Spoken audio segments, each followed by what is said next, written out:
അനീഷേട്ടോ അതേപോലെ ഒരു കാര്യം എന്നാന്നോ, ഇവിടെ ഒത്തിരി ആർട്ടിസ്റ്റുകൾ വന്നേ, ഒത്തിരി പേര്, അതായത് നാടകത്തിൽ നിന്ന് ഇഷ്ടംപോലെ വന്ന ആൾക്കാർ വന്നു. പക്ഷെ എല്ലാവരുടെയും ഒരു ദുഃഖം എന്നാന്നറിയോ, ഇപ്പം നാടകം നമ്മളെ കൈവിട്ട് പോകുന്ന ഒരവസ്ഥയാണ്, അത് അന്യം നിന്ന് പോകുന്ന ഒരവസ്ഥയാണ്. ശരിക്കും എല്ലാവരും കൂടെ കൂട്ടി തിരിച്ച് ആ നാടകമൊക്കെ ഒന്ന് കൊണ്ടുവന്ന് ഇപ്പോഴത്തെ ജനറേഷന് മനസ്സിലാക്കുന്ന രീതിയിലൊക്കെ ഒന്ന് ലൈവാക്കി എടുക്കാനൊക്കെ അല്ലേ? പിന്നെ ഉറപ്പായിട്ട് ഇപ്പോൾ നാടകം വളരെ സജീവമാവുന്നുണ്ട്. ഇപ്പോൾ നോർത്തിലൊക്കെ പുറത്തൊക്കെ ഒരുപാട് സജീവമാവുന്നുണ്ട്. പക്ഷെ നമ്മുടെ നാട്ടിലും രണ്ട് തരത്തിലുള്ള നാടകങ്ങളുണ്ടല്ലോ. നമ്മൾ പരീക്ഷണ നാടകങ്ങളുടെ കൂട്ടത്തിൽപ്പെടുന്ന നാടകങ്ങളുണ്ട്, തനത് നാടകങ്ങൾ എന്ന് പറയുന്ന നാടകം, പിന്നെ പ്രൊഫഷണൽ നാടകമുണ്ട്. ഈ രണ്ട് നാടകങ്ങളുടെ വ്യത്യാസം, പ്രൊഫഷണൽ നാടകമ്പോൾ ഒരു വർഷം ഒരു കഥാപാത്രമായിരിക്കും നമ്മൾ.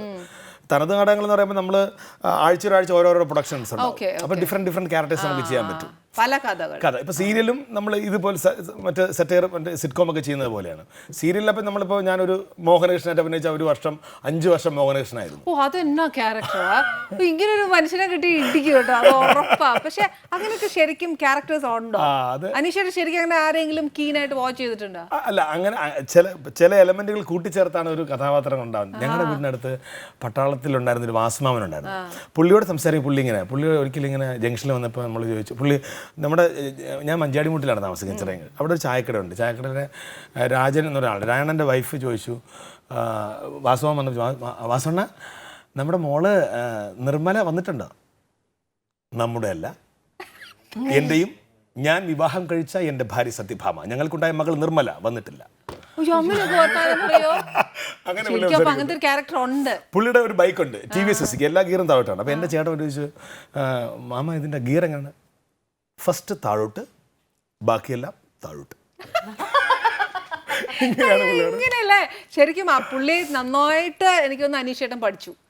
അതുകൊണ്ട് ആ ക്യാരക്ടർ അത്രയും സക്സസ് ആയി. അതെല്ലാം മിക്സപ്പ് ചെയ്തിട്ടാണ് നമ്മൾ പിന്നെ റൈറ്ററുടെ ഒരു സപ്പ്, അന്ന് ഉണ്ണിച്ചെറിയാൻ്റെ സ്ക്രിപ്റ്റ് ആണല്ലോ, അപ്പോൾ അത് ഭയങ്കര ശക്തമായ സ്ക്രിപ്റ്റാണ്. അപ്പോൾ അതും എല്ലാം കൂടെ ചേർത്തിട്ടാണ് നമ്മൾ ചെയ്യുന്നത്. ഓ, അത് ശരിക്കും ഒരു ആക്ടർ എന്ന് പറയുമ്പോൾ നമ്മൾ എന്തെല്ലാം കീനായിട്ട് വർക്ക് ചെയ്യണം അല്ലേ? മഞ്ജുവിനോട് അതാ ചോദിക്കാനുള്ളത്. മഞ്ജു ഈ പറഞ്ഞ പോലെ നേരത്തെ പറഞ്ഞ ഏത് ക്യാരക്ടർ ചെയ്താലും പിന്നെ മഞ്ജു പത്രോസിനെ അവിടെ നോക്കണ്ട, ആ ഒരു ക്യാരക്ടർ അത് തെളിയിച്ചത്. ഇപ്പൊ ലാൽ സാറിനോട് ഒരു ഫിലിം ചെയ്തില്ലേ, മുന്തിരിവള്ളികൾ അതിനകത്ത് മഞ്ജുവിന്റെ ക്യാരക്ടർ എന്ന് പറഞ്ഞാൽ ശരിക്കും മഞ്ജു അല്ല, അവിടെ പുള്ളിയോടുള്ള ആരാധനയും എല്ലാം കൂടെ അങ്ങോട്ട് മനസ്സിലായില്ലേ? ലാൽ സാറിൻ്റെ ഒക്കെ കൂടെ അഭിനയിക്കുമ്പോൾ എനിക്ക് ഫീൽ ചെയ്തത് ഓപ്പോസിറ്റ് നിൽക്കുന്ന ആൾക്ക് കൊടുക്കുന്ന ഒരു റെസ്പെക്റ്റ് ആണ്.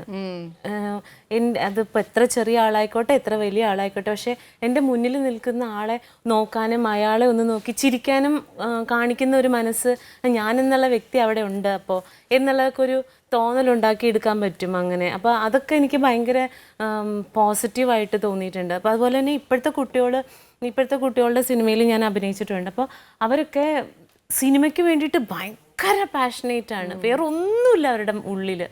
സിനിമയ്ക്ക് വേണ്ടിയിട്ട് അവരെന്തോരം റിസ്കുകളാണ് എടുക്കുന്നത്, ഭയങ്കര അതുകൊണ്ട് തന്നെ എത്ര മനോഹരമായിട്ടുള്ള സിനിമകളാണ് ഇപ്പോൾ വന്നുകൊണ്ടിരിക്കുന്നത്.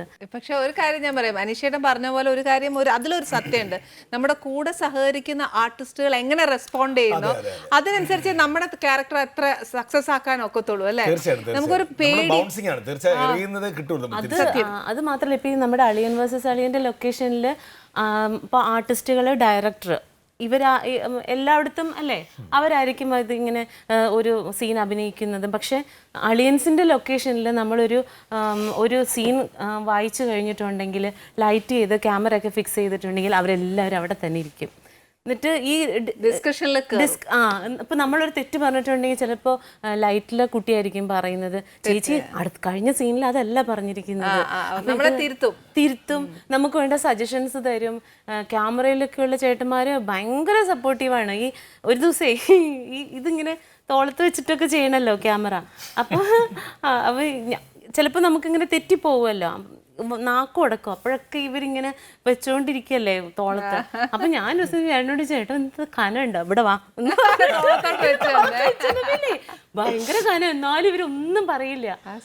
ഭയങ്കര സപ്പോർട്ടീവാണ്. അപ്പൊ എനിക്ക് തോന്നുന്നു ഒരു നടനും നടിയും അല്ലെങ്കിൽ ഡയറക്ടറും മാത്രമല്ല അത് സത്യം അല്ലേ അനീഷയുടെ? ഇപ്പൊ നമ്മള് ഓരോ ഇന്റർവ്യൂവിലും പറയുക ഒരു ഹോൾ ക്രൂവിന്റെ ഒരു പാർട്ടിസിപ്പേഷൻ ആണ് അതിന്റെ ഔട്ട്പുട്ട് എന്ന് പറയുന്ന ഒരു വെറും വാക്കല്ല.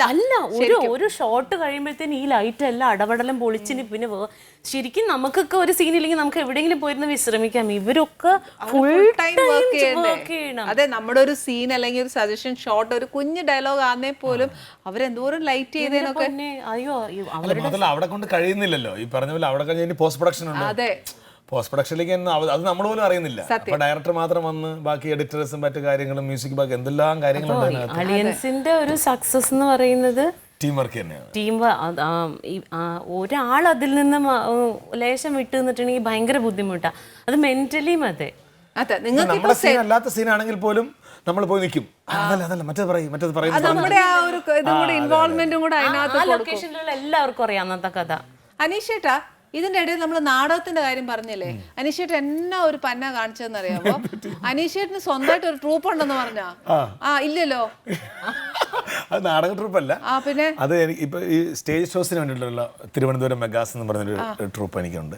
എന്ന് വെച്ചാൽ ഇതൊക്കെ ഞാൻ ചോദിച്ചിട്ട് വേണം അനീഷേട്ടൻ പറയാം. സ്വന്തമായിട്ട് പുറത്തുനിന്ന് ഇഷ്ടല്ലേ?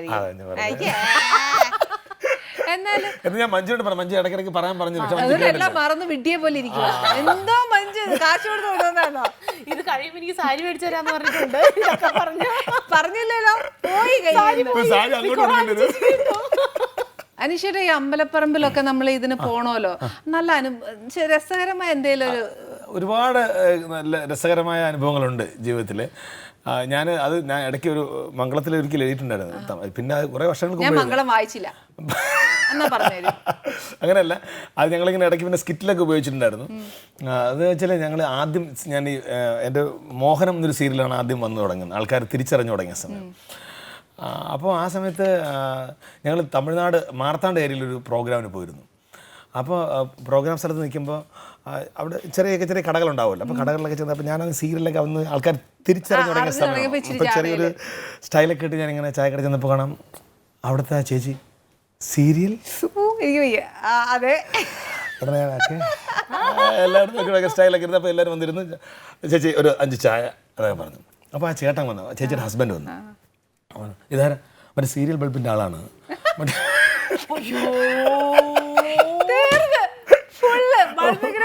ഇവിടെ നിന്ന് അങ്ങ് അറ്റം വരെ കിട്ടണമെന്ന് പറഞ്ഞു. തീർന്ന് അനീഷേട്ട് അവിടെ നിന്ന് വേർത്ത്. ഞാൻ ആ ചായ പൈസ കൊടുത്തില്ല, ചുമ്മാ അവരെ കൊണ്ട് പിടിപ്പിച്ചു, വയമാരെ കൊണ്ട് പിടിപ്പിച്ചു. തകർച്ച ചില്ലറ തകർച്ച വല്ലതും ആയിരുന്നോ? കഴിഞ്ഞ ദിവസം റിയാസ് പറഞ്ഞു പഞ്ചറായ ട്യൂബില് റോഡ് റോളർ കെട്ടിലത്. അനീഷയുടെ ആ ഒരു നിമിഷമല്ലോ അനീഷയുടെ തകർന്ന് വേർത്ത് കാണുവേ, നശിച്ചു പോയി. പിന്നെ ഇത്രയും ജാടയൊക്കെ ഇറക്കിട്ടെ ഇരുന്നിട്ട് സീരിയൽ ബൾബ് കെട്ടാൻ വന്ന ആളാന്നോ? തലച്ചോക്ക് പഞ്ചു അവസ്ഥ, ഞാനൊക്കെ ഓടിയല്ലേ. അതേപോലെ നമ്മള് എവിടെയെങ്കിലും ഇപ്പൊ എല്ലാവർക്കും നമ്മൾ അറിയണമെന്നൊന്നും ഇല്ലല്ലോ. ഈ നമ്മള് ട്രെയിനിലൊക്കെ വരാൻ നേരത്ത് ഒരു ഫാമിലി ചിലപ്പോൾ ഒരാൾക്ക് നമ്മളെ പരിചയം ഉണ്ടാവുമായിരിക്കും.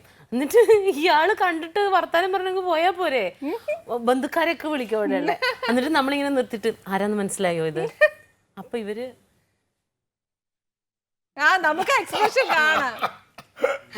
ശരിക്കും നോക്ക്, നമ്മളവിടെ നിന്ന് അങ്ങ് ഉരുക്കി തീരാണ്. എന്നാലും ഇവര് പറയില്ല ഇത് എന്നെങ്കിൽ ചോദിക്കണ മനുഷ്യന് പറഞ്ഞു കൊടുക്കാൻ പാടില്ല ഇന്ന സീരിയലിലുള്ള കുട്ടിയാണെന്ന് പറയാൻ പറ്റേ?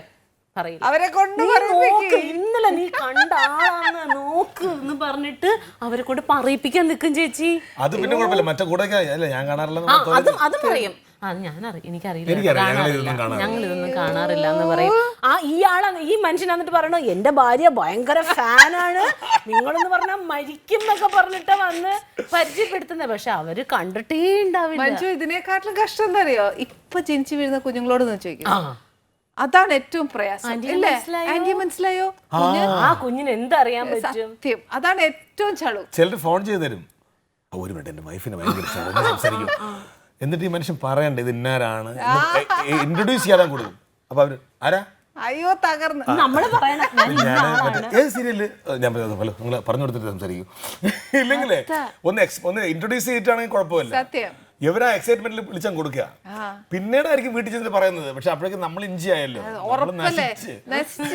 പറയണ്ട. ആ ഒരു സിറ്റുവേഷൻ നോക്കണം, നമ്മുടെ ആ ഒരു ഇത് വിടാനും പറ്റിയല്ല. ഒന്നും ചെയ്യാന്ന്